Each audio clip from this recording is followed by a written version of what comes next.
Sabemos que la estadística descriptiva es utilizada para recopilar datos. Su aplicación y realización es eficaz para obtener información específica.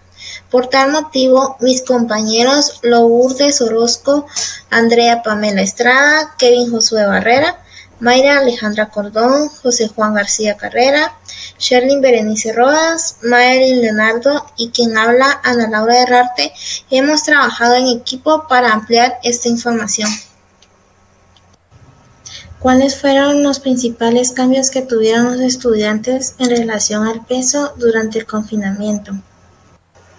Los principales cambios que se notaron en los estudiantes durante el confinamiento fue el insomnio. Esto debido a que durante el día la mayoría de individuos dedicaban a realizar actividades sedentarias como comer, dormir, ver el celular mínimo hasta la 1 de la mañana o más.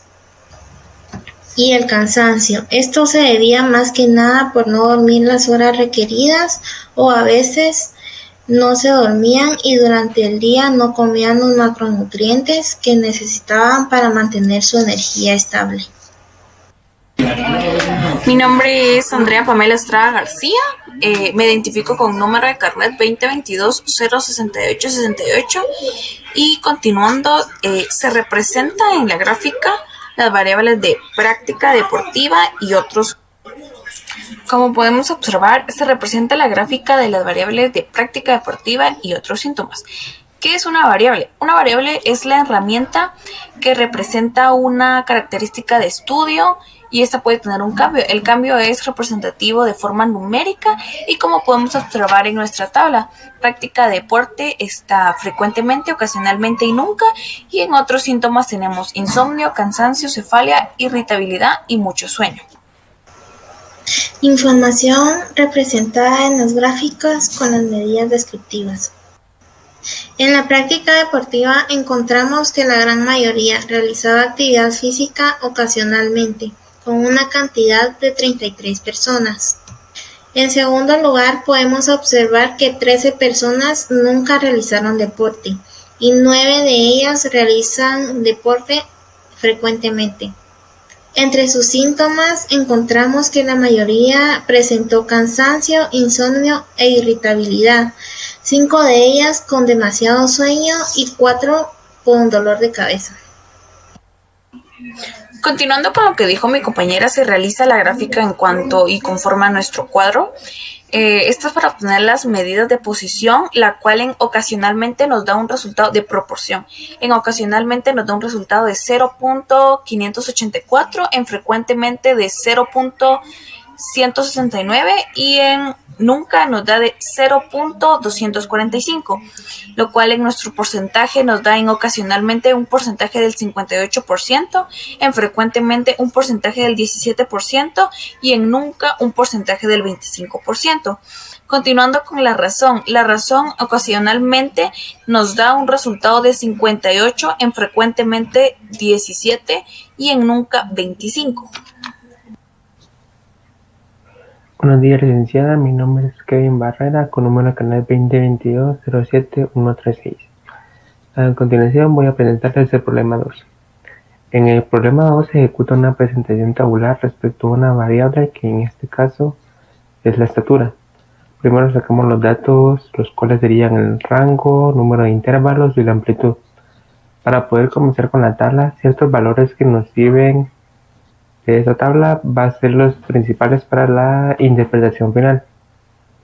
Como observamos, nuestra estatura en la base de datos está como una variable discreta. Esto quiere decir que no cuenta con decimales. Como representación final de la presentación tabular tenemos una tabla final y una gráfica. En la tabla podemos mencionar que es la estatura de los estudiantes en entornos virtuales del Centro Universitario Metropolitano del año 2022, donde observamos la frecuencia de la cantidad de estatura que más se repite. En este caso, el grupo en este caso son 11 estudiantes que tienen entre 160 a 164 centímetros de estatura.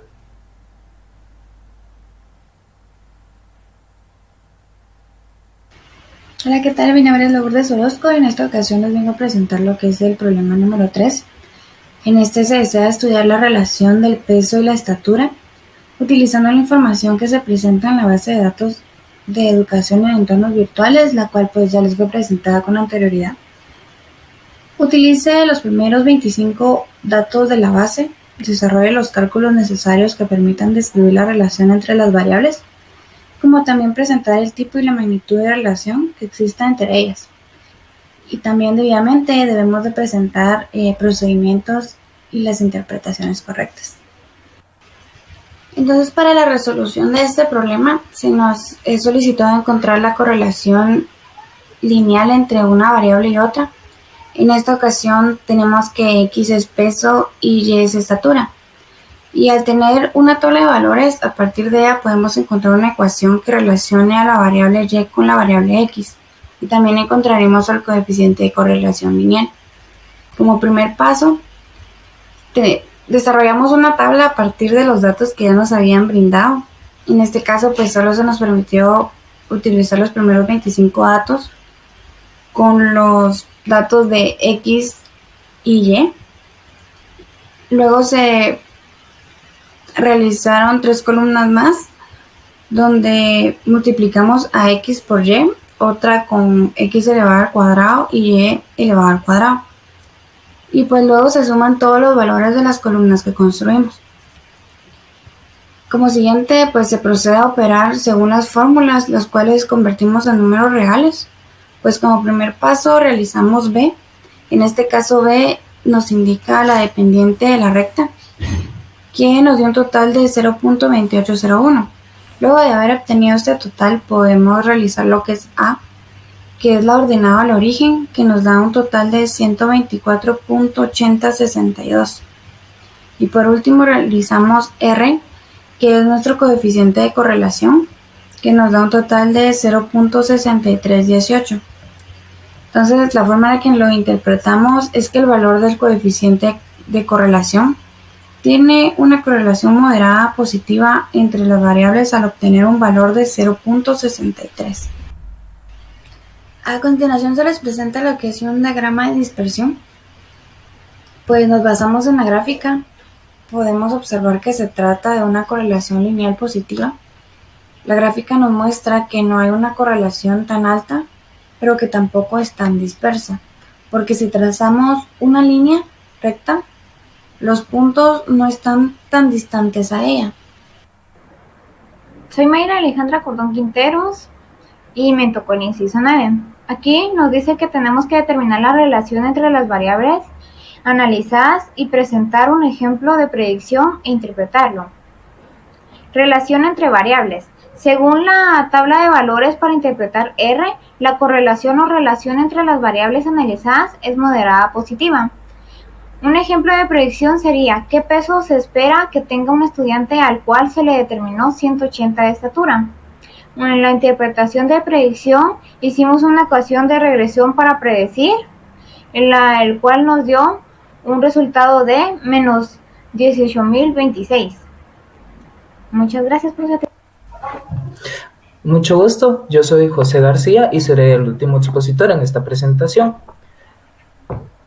Me correspondería el problema 4 y vamos con lo siguiente, que sería gráficas a modo de demostrar cuál ha sido el avance que ha tenido el COVID-19 durante este presente año, que es el año 2022, con una limitación, y es que sería hasta el mes de abril, iniciando el 1 de febrero hasta el mes de abril 30. Como siguiente, podremos ver una serie de datos frente a nosotros.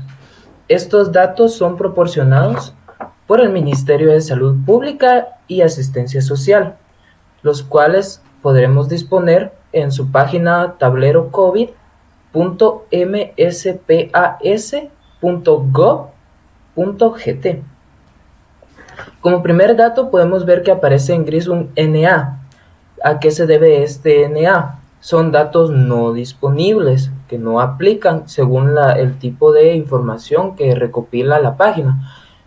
SNA se refería a los casos activos, debido a que estamos comprendiendo en los casos entre las fechas de enero a abril, son series de datos que están en el pasado, por lo cual no podría mostrarnos los datos activos. Como siguiente, también podemos ver que son los casos acumulados registrados, y son 218.022 casos. El siguiente, otro NA, este se divide a los casos recuperados. Como estamos en una fecha atrás de la presente, no disponemos de ellos.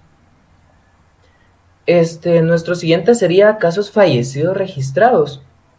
Se comprenden entre 847. Lo siguiente son la incidencia acumulada, son casos por cada 100.000 habitantes, y son 1293.3. Como siguiente vemos cuál es la tasa de mortalidad, que son los fallecidos entre cada 100.000 habitantes, y estos son 5, y con una letalidad de 0.4%. Ahora bien, encontramos dos tipos de gráficas diferentes. La primera, cual quisiera hablar, es la circular, que se encuentra en nuestro lado derecho. Es la gráfica de tipo pastel, y son los casos confirmados por sexo, en la cual comprendemos que el anaranjado es el femenino y el azul es el masculino. Vemos una dominancia del género masculino con casos confirmados, que es del 56%, en comparación con los masculinos, que son el restante, que sería el 44%. La siguiente gráfica, el lado izquierdo, vemos que es una gráfica de tipo barras apiladas, la cual comprendida en dos colores diferentes, el anaranjado femenino, masculino el azul, y tiene una división por grupo etario, que es por la edad. Vemos que la gráfica sube drásticamente empezando de la edad de 20 a 29 años y baja drásticamente cuando son las personas comprendidas entre la edad de 40 y 49 años. Como siguiente, observamos un mapa de Guatemala, el cual nos muestra cuál es la incidencia acumulada, que son los casos entre cada 100.000 habitantes. Observamos que conforme el color es más intenso, más fuerte, existe una mayoría de casos en ese departamento. Observamos que el departamento de Guatemala es el que más casos tiene. Continuamos con una gráfica más, y esta gráfica nos habla sobre casos confirmados, pero es una gráfica de barras agrupadas, en la cual vamos a ver que en su eje Y veremos la frecuencia, y en el eje X encontraremos la fecha de esa frecuencia. Veremos que el pico máximo, el pico más alto sobre los casos confirmados fue el 10 de febrero, y el más bajo se comprende entre el 14 de abril. Y ahora, como siguiente punto, tenemos la siguiente pregunta, la cual nos dice: ¿cómo ha ayudado la bioestadística al manejo de la presente emergencia sanitaria? Y a esto le respondo que sin la bioestadística, la interpretación de los datos, como la realización de las gráficas, que son nuestras herramientas visuales para entender la emergencia, no serían posibles, no serían como las conocemos hoy en día. Es fundamental la bioestadística para el apoyo de este tipo de emergencias. La bioestadística nos ha ayudado a mejorar y nos ha dado un beneficio al implementarla. En nombre de todo el grupo de presentación, queremos agradecerles por su atención y esperando que sea de beneficio para todo el que logre observarla. De nuevo y por último, gracias.